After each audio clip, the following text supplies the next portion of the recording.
E essas etapas podem ajudar até a esclarecer a situação. Portanto, por aí não vejo de facto a existência de qualquer problema.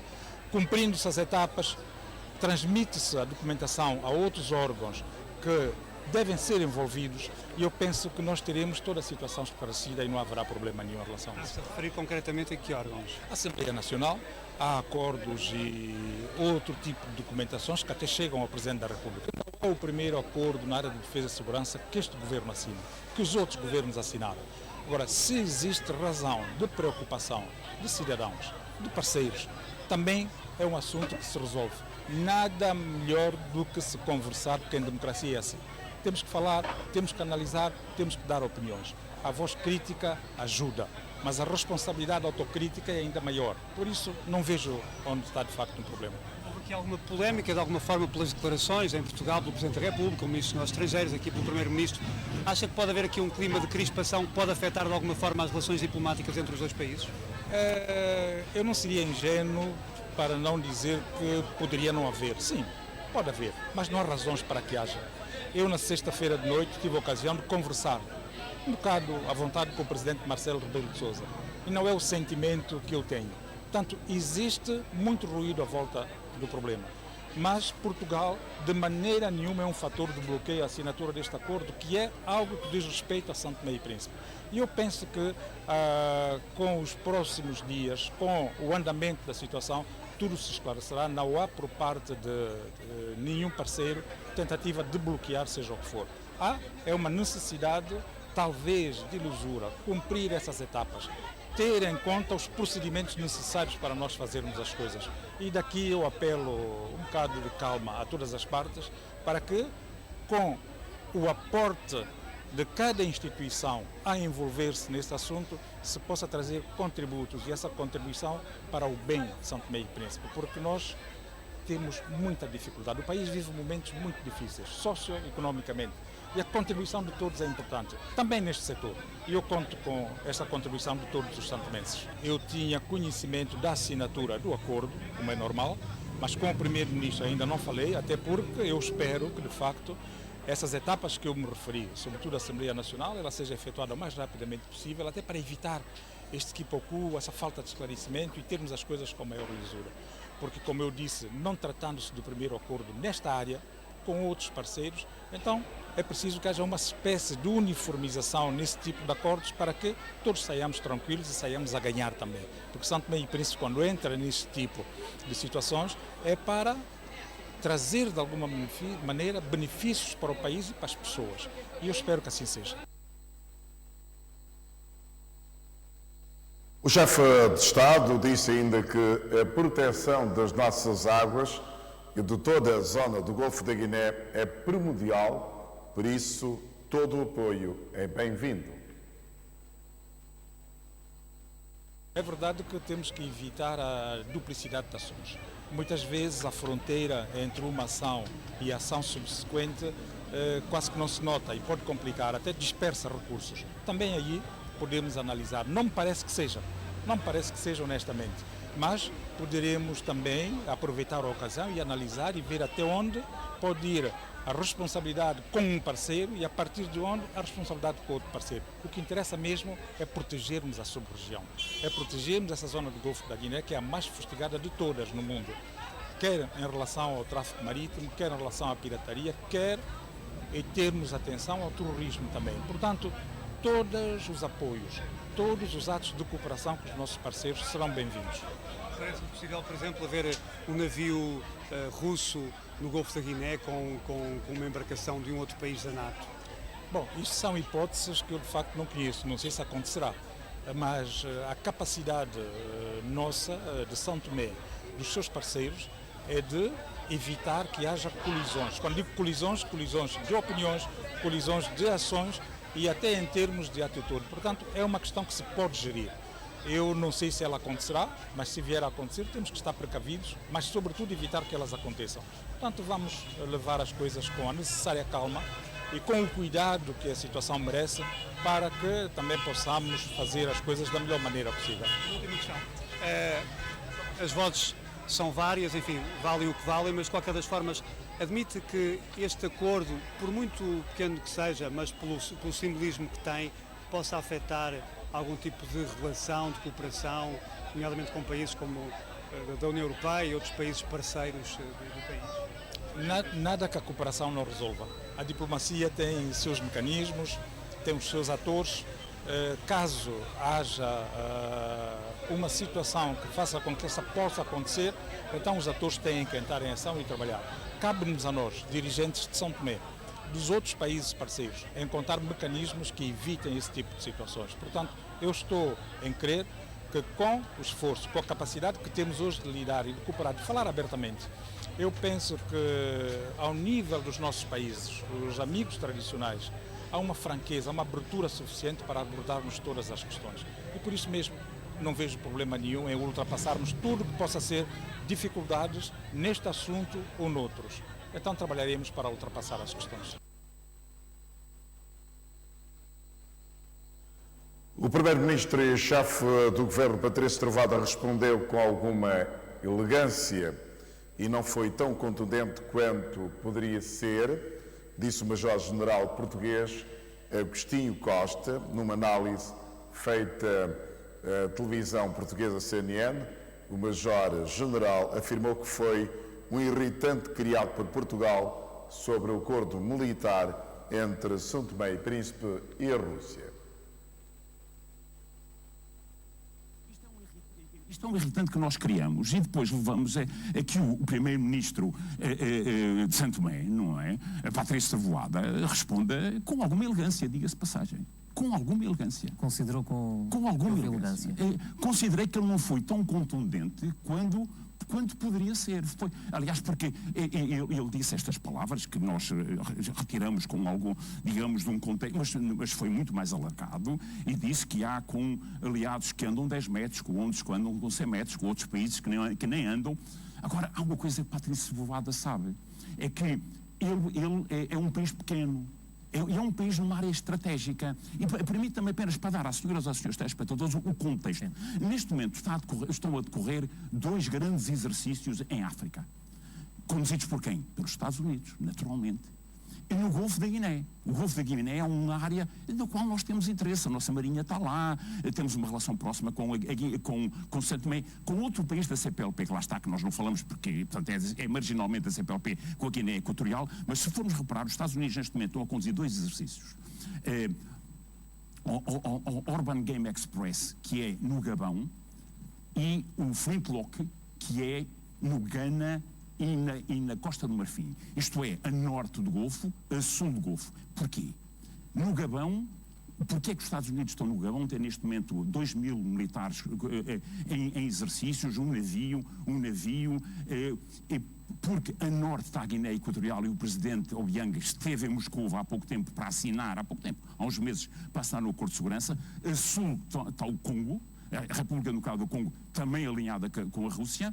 Porquê no Ghana e na Costa do Marfim? Porque se olharmos para o mapa, o Senegal, o Mali, o Burkina Faso, o Níger, o Chad e o Sudão, de costa a costa, está enquadrado pela Rússia. E se formos ver, este acordo foi assinado em que contexto? Foi assinado no contexto de uma reunião internacional, de altos dirigentes de segurança, onde esteve Jorge Amado, que é o ministro da Defesa, como a CNN tem referido, da Defesa de São Tomé. Esteve, mas não foi só num encontro, esteve num evento semelhante ao que nós fazemos aqui, que é a Segurex, que é com todo o mérito da Fundação AIP, mas que politicamente nós não exploramos. Esta é uma opinião pessoal. São Tomé e Príncipe é fundamental para projetar a força em toda a zona sul do Atlântico, disse o Major-General português, para depois sublinhar que o governo são-tomense ponderou e bem ter relações com as 2 grandes potências mundiais. Há uma disputa estratégica entre a Rússia e os Estados Unidos. A Rússia quer voltar à África, porque não nos podemos esquecer que no período da descolonização, até ao final, até a queda da União Soviética, a Rússia tinha uma influência muito grande. Aliás, sim, há uma ligação histórica da União Soviética. E agora está a regressar. E vamos a ver porquê a eficácia da Rússia. O que é que a Rússia capitaliza? A possibilidade de usar os portos de Santo Tomé e Príncipe para fazer escala, isso é muito importante, mas o nosso Império Marítimo, e permitam-me apenas um pequeno salto para dar a ideia às senhoras e aos senhores espectadores, como éramos um país pequeno, com 1 milhão de habitantes, todo o nosso Império Marítimo não era um império colonial, digamos, isso é, digamos, não quero divagar, era feito a partir de ilhas. Nós, para a costa ocidental norte, era a partir de Cabo Verde, para a costa ocidental sul, era a partir de Santo Tomé daquela zona de Luanda, a ilha de Luanda, e na costa oriental era a ilha de Moçambique. Como éramos um país pequeno, e na Índia tentamos fazer através do Ceilão, não conseguimos, fomos depois para Goa, porque éramos um país, tínhamos pouca força, portanto estávamos protegidos pelo mar. Portanto, Santo Tomé é um lugar estrategicamente fundamental. Para quê? Para projetar forças em toda a costa sul. O que é que a Rússia assegura? A Rússia assegurou no Sudão um porto, o Porto de Sudão, vai ter uma base lá, ainda não está porque o país está em guerra, vai ter uma base no Tchad, já tem forças no Tchad, aparentemente não, a partir do dia 5 de maio tem facilidades em Santo Tomé. Agora é uma interpretação pessoal. O que é que leva o governo de Santo Tomé a ponderar, e bem, é ter relações com as duas grandes potências. É como Angola. Angola tem uma posição inteligente, porque temos visto o conjunto de golpes de Estado que tem havido em África, fomentados por uma parte e pela outra, e o que estamos a assistir é que a França está a ser expulsa da África e está a ser substituída pelos russos e pelos americanos. Houve um golpe também no Gabão, como nos recordamos, e foi os Estados Unidos que capitalizou. O analista português afirmou também que em Belém há alguma incontinência verbal sobre o acordo militar entre São Tomé e Moscovo. Para o Major-General Agostinho Costa, a centralidade da CPLP não é Lisboa, mas sim Brasília e Luanda. Em Belém há alguma incontinência verbal. E é uma modesta, longe de mim, digamos, fazer uma crítica ao meu presidente, não é? É o presidente do meu país.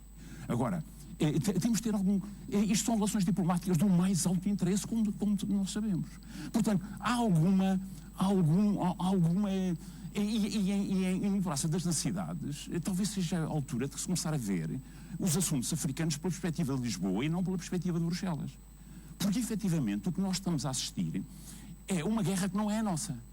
Portanto, o que nós estamos a assistir é duas potências a degladiar-se para três, como dizíamos inicialmente, para aferir áreas de influência em África, mas nós temos interesses próprios. O interesse de Portugal, que é coincidente em muito, naturalmente, com os interesses de Bruxelas e com os interesses definidos por Bruxelas, entenda-se, na Comunidade Europeia, onde estamos, e bem, na União Europeia, onde estamos, e bem, e com os Estados Unidos, são o nosso grande aliado estratégico, mas temos interesses próprios. Em África, aliás, a nossa expansão marítima começou em África, 100 anos, os rios têm todos os nomes portugueses, as cidades têm nomes portugueses, e Portugal, neste momento, estão as grandes decisões políticas no âmbito externo estão para ser tomadas. A diferença entre sermos irrelevantes, sermos vassalos de terceiros, ou sermos um país ao nível da nossa história e da nossa dimensão e do nosso nível de ambição, é a CPLP. A questão é se ainda há tempo.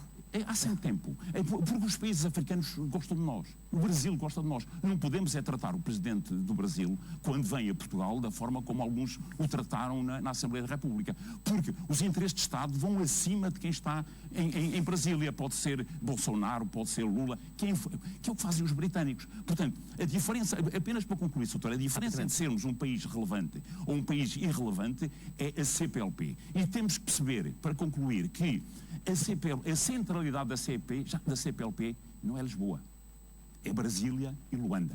E houve um distinto oficial-general, numa posição relevante neste país, que há uns anos propôs a constituição de uma força de manutenção de paz, uma força de paz constituída por países da CPLP. Era importante sabermos porque é que o governo português não se empenhou nesse processo. Conselho Nacional de Juventude e Bué Fixe capacitam líderes juvenis. Notícia para ver daqui a pouco.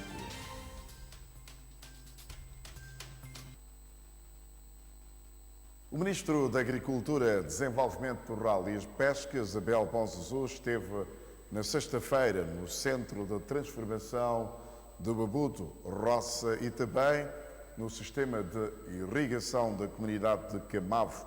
Visitas que serviram para o titular da pasta da Agricultura conhecer o avanço dos projetos de melhoria em curso. O Centro de Transformação de Ubabudo foi lançado há alguns meses pelo Programa Alimentar Mundial numa parceria com a Escola Profissional de Budo. Para a construção desta infraestrutura, os estudantes da escola profissional haviam fabricado blocos de barro numa experiência que serviu para reabilitar esta infraestrutura antiga da roça Ubabudo.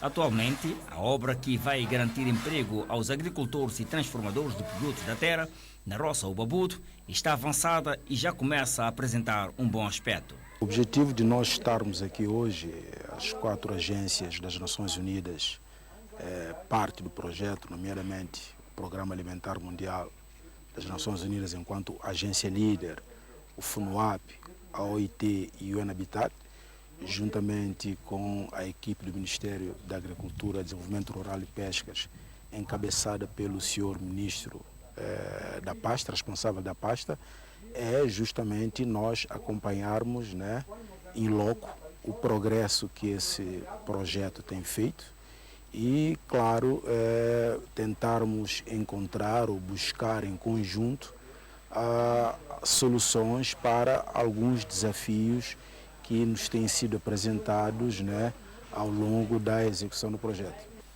O sistema de irrigação da comunidade de Camavo é outra importante infraestrutura do Ministério da Agricultura, que também foi visitada pelo Ministro da Tutela nesta sexta-feira.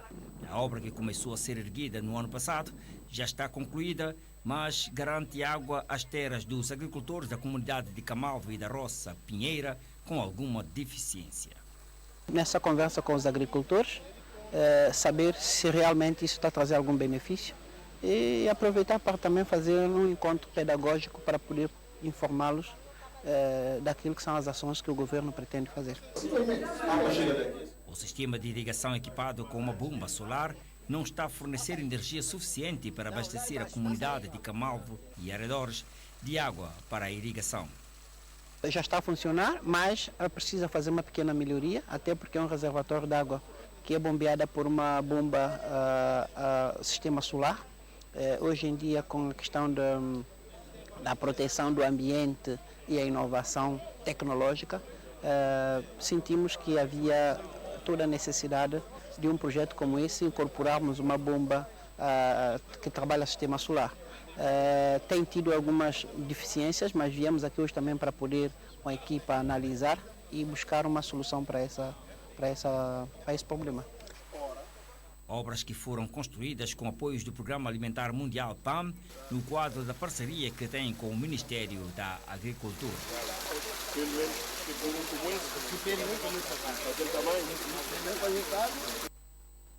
Terminou no sábado o workshop de capacitação para líderes das associações juvenis de São Tomé e Príncipe. A ação foi fruto da parceria entre o Conselho Nacional da Juventude e o Núcleo de Bué Fixe, São Tomé e Príncipe. A sessão visou reforçar as capacidades dos líderes das associações juvenis para um melhor desempenho e desenvolvimento dos planos das suas organizações. Tivemos 4 sábados com várias sessões, nomeadamente a primeira sessão durante o mês de abril, onde a ideia era falar do que é um plano anual de atividade, o que é um orçamento de uma associação, como fazer um relatório de atividades, gestão de ciclo de projetos, estratégia de angariação de fundo, e terminamos hoje com a componente de comunicação. Foi a parte 1, depois teremos a parte 2, que será a parte de mentoria mais direcionada para associações, em que daremos todo o apoio para que as associações de São Tomé e Príncipe possam revitalizar-se. Walter Lopes é um dos mais de 40 jovens líderes das diferentes associações juvenis que tomaram parte nesta sessão de capacitação. Estávamos com com sede desses tipos de informação, né? E esse workshop é como se fosse uma água que vem não para matar a nossa sede, mas sim para atenuar a nossa sede. E sou muito grato, agradeço a todos aqueles que de forma direta ou indireta deram a sua contribuição, porque realmente acredito que todos aqueles que deram contribuição para a realização desse workshop são aqueles que realmente preocupam com o nosso país, que é São Tomé e Príncipe. A ação resultou de uma parceria entre o Conselho Nacional da Juventude e o Núcleo Bué-Fixe. Agora, ao encerrarmos este workshop, não é o fim, mas sim o começo de uma grande jornada de implementação prática do que aprenderam aqui. É hora de levar os conhecimentos adquiridos de volta às suas associações e comunidades e colocar em prática para gerar impactos positivos e duradouros. O objetivo depois é levar para outras comunidades, porque tiveram participações de jovens de algumas comunidades, mas não em grande quantidade, e também não nos esquecendo da região autónoma do Príncipe, que infelizmente não teve ninguém em representação durante o workshop. E essa é a primeira fase. Queremos fazer mais formações do gênero, porque sabemos que podemos aprender hoje e esquecer amanhã, então é sempre bom reforçar as ideias ao longo dos anos. No final, os participantes receberam certificados de participação. Fiéis católicos celebraram este domingo a missa em honra da Nossa Senhora de Fátima. A Eucaristia foi celebrada pelo Bispo Dom João Nazaré na paróquia da Nossa Senhora de Fátima, em Bombom.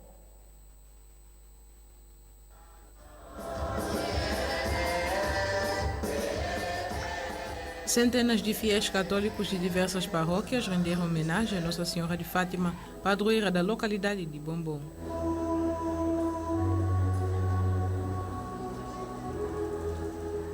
A missa foi celebrada pelo bispo Dom João Nazaré e co-celebrada pelo padre Miguel Lino. Em 1917 apareceu aos 3 pastorinhos pedindo que se rezasse muito pela paz no mundo. Nós vemos agora a guerra no mundo assim feita aos pedaços, como diz o Papa Francisco, pela conversão dos pecadores e também pelo resgate dos valores que agora estamos praticamente a ver que perdidos. O pároco referiu que os fiéis devem seguir a mensagem de Fátima e utilizar a oração como uma arma. Jesus diz sempre, vigiai e orai, porque a hora em que menos pensais, o Filho do Homem vem. Ou então, como diz São Pedro, atenção amigos, o inimigo, como um leão que ruge, anda à procura de quem anda distraído para o devorar. É preciso resistir na fé e na oração.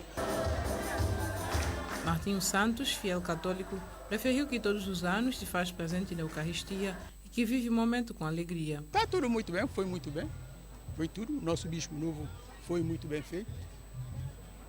As palavras todas do Evangelho, eu gostei. Isso tudo, está tudo muito bem.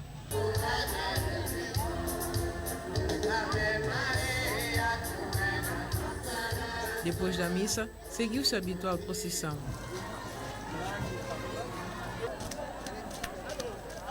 O padre Miguel Lino espera que os fiéis possam mudar a mentalidade e cumprir o mandado de Jesus para serem suas testemunhas em todos os lugares.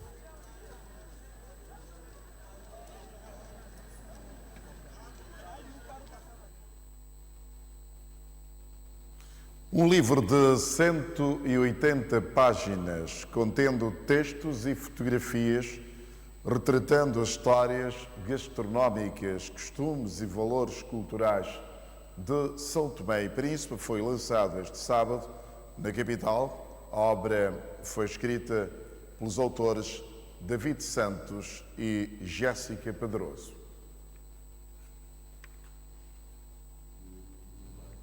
Trata-se da mais recente publicação da editora Flying Book House e contém fotografias de São Tomé e Príncipe que retrata a paisagem, a gastronomia, a história, costumes e valores culturais das ilhas paradisíacas.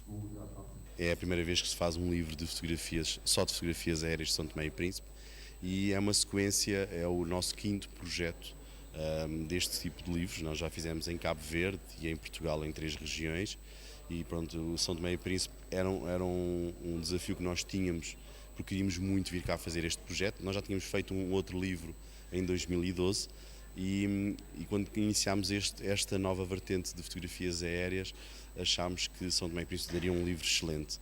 Depois fomos sempre adiante por uma outra questão, apareceu também a pandemia, não foi fácil depois a gestão nos anos a seguir, mas o ano passado traçámos que seria o ano em que nós viríamos fazer e por isso viemos cá e realizámos e editámos o livro e pronto, estamos aqui a apresentá-lo agora. Eu nunca tinha vindo a São Tomé e Príncipe, portanto a minha primeira vez foi aqui quando viemos a fazer as fotografias para o livro e eu acho que isso ajudou bastante. Foi vir aqui, por exemplo, nas roças, perguntar às pessoas um bocadinho o que era este edifício, o que é que vocês faziam aqui, como é que era a vida aqui, qual é que é a melhor praia, ir um bocadinho assim também falar com a população ajudou. E como é que encara essa experiência? Foi uma experiência boa, confesso, adorei escrever, é uma coisa que eu também gosto muito de fazer, portanto aceitei de bom grado o convite. Foi uma experiência maravilhosa e um bocadinho também treinar aqui a minha escrita e espero que as pessoas também gostem daquilo que leem e tenham vontade de visitar São Tomé e Príncipe. A obra está dividida em 5 capítulos. E cada capítulo tem um pequeno texto que mostra e que explica um bocadinho as características de cada região, as suas paisagens, as roças mais importantes, mas basicamente é visual. As pessoas podem ir folheando o livro e fazendo uma viagem através do céu, não é? Numa perspectiva que normalmente ninguém consegue ver só se passar de avião, e é realmente encantador. Eu fui-me ficando muito espantado muitas vezes quando chegava a certos locais que eu já conhecia e que conhecia no solo e de repente quando levantava o drone e era uma paisagem completamente diferente. Eu acho que o livro traz uma nova maneira de ver os principais locais de São Tomé e Príncipe. Confesso que não comecei logo a escrever quando voltei a Portugal. Sinto que é um país, apesar de pequenino, tem muita coisa, portanto primeiro absorver aquilo que eu vivi aqui e depois então passado uns meses sentar-me para escrever e conseguir passar para os textos aquilo realmente que eu queria que as pessoas viessem a conhecer sobre o país. O livro está dividido em 5 capítulos. Temos primeiro um capítulo assim, um bocadinho geral sobre aquilo que é o país e depois temos textos sobre o centro, o norte, o sul e o príncipe. E cada capítulo ou cada texto pretende mostrar aqui um bocadinho um roteiro turístico, digamos assim, daquilo que as pessoas podem conhecer em cada parte do país, e o que é que podem experienciar e viver, e aquilo um bocadinho também que eu vivi quando estive cá na captação de imagens. O livro já suscitou muito interesse por parte de algumas pessoas. A produtora já tem feito algum trabalho sobre o país, não é? Em 2012 fizeram um documentário e um livro de fotografias de São Tomé e Príncipe para o turismo. Desta vez, produção independente, um livro sobre a vista aérea de São Tomé. Eu acho que é um livro que está muito bem estruturado, reflete aquilo que é a beleza paisagística de São Tomé, o nosso verde exuberante, as nossas paisagens, praias, e eu acho que é um livro que está muito bem concebido. E o que achou do trabalho? Excelente. Com uma primeira edição de 4.000 exemplares, o livro é composto por 180 páginas e contém vários apoios. Mas eu lembro que em 2012, uma das coisas que nós queríamos era que fazer as imagens. Falta pouco mais de uma semana para o início do festival Tanto Mar. Entre as participações já anunciadas para a edição deste ano em Lolé, Portugal, está o espetáculo A Ilha dos Sem Terra, apresentado pelo grupo são-tomense Raiz Arte.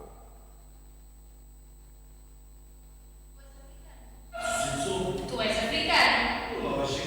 Então, ele, que é africano, é mais claro do que tu. A cor da pele, a mistura de culturas e os problemas relacionados com a identidade ou a falta dela São temas que a Reis Arte juntou num espetáculo que mistura dança e representação, criado para apresentar no Festival Tanto Mar, com o apoio do Centro Cultural Português de São Tomé e Príncipe. Este espetáculo chama-se Ilha dos Sem Terra e fala sobre as questões de identidade entre os africanos e os ascendentes africanos. Portanto, das pessoas que nasceram na diáspora e que vivem na diáspora ou que vivem em África, e há sempre estes conflitos de quem é que nós somos, de onde é que nós viemos, e alguns conflitos daquilo que é a integração dentro do próprio país onde se reside ou onde se nasceu. João Melo Alvim, diretor artístico do Festival de Artes Performativas Tanto Mar, que é também responsável pelo desenho de luz e orientação artística do espetáculo A Ilha dos Sem Terra, lamenta as dificuldades que ainda existem no atravessar de fronteiras da cultura. Neste momento eu estou aqui em São Tomé e a gente que está a trabalhar na produção em Portugal está a tremer, isto entre aspas, porque ainda há 2 grupos que não têm os vistos. Isto para nós é uma coisa desgastante desnecessariamente. Se é uma comunidade de países de língua portuguesa, não se percebe como é que países, grupos dessa comunidade não podem ir apresentar os seus trabalhos culturais devidamente certificados ao país onde se realiza. Apesar dos obstáculos, o Tanto Mar teima em fomentar ligações entre os países de língua portuguesa e o cartaz deste ano é um bom exemplo disso. Vamos ter música com a Lena Baúl de Moçambique, vamos ter um grupo de teatro do Brasil e vamos ter um outro grupo português. O Festival Tanto Mar, organizado pela Folha de Medronho, vai realizar-se na cidade portuguesa de Lolé. Entre os dias 21 e 25 de maio, a Ilha dos Sem Terra apresenta-se no dia 23 no Teatro Loltano. Sou descendente de cabo-verdianos, mas sou são-tomense. E olha que os meus bisavós vêm das mesmas tribos, porque as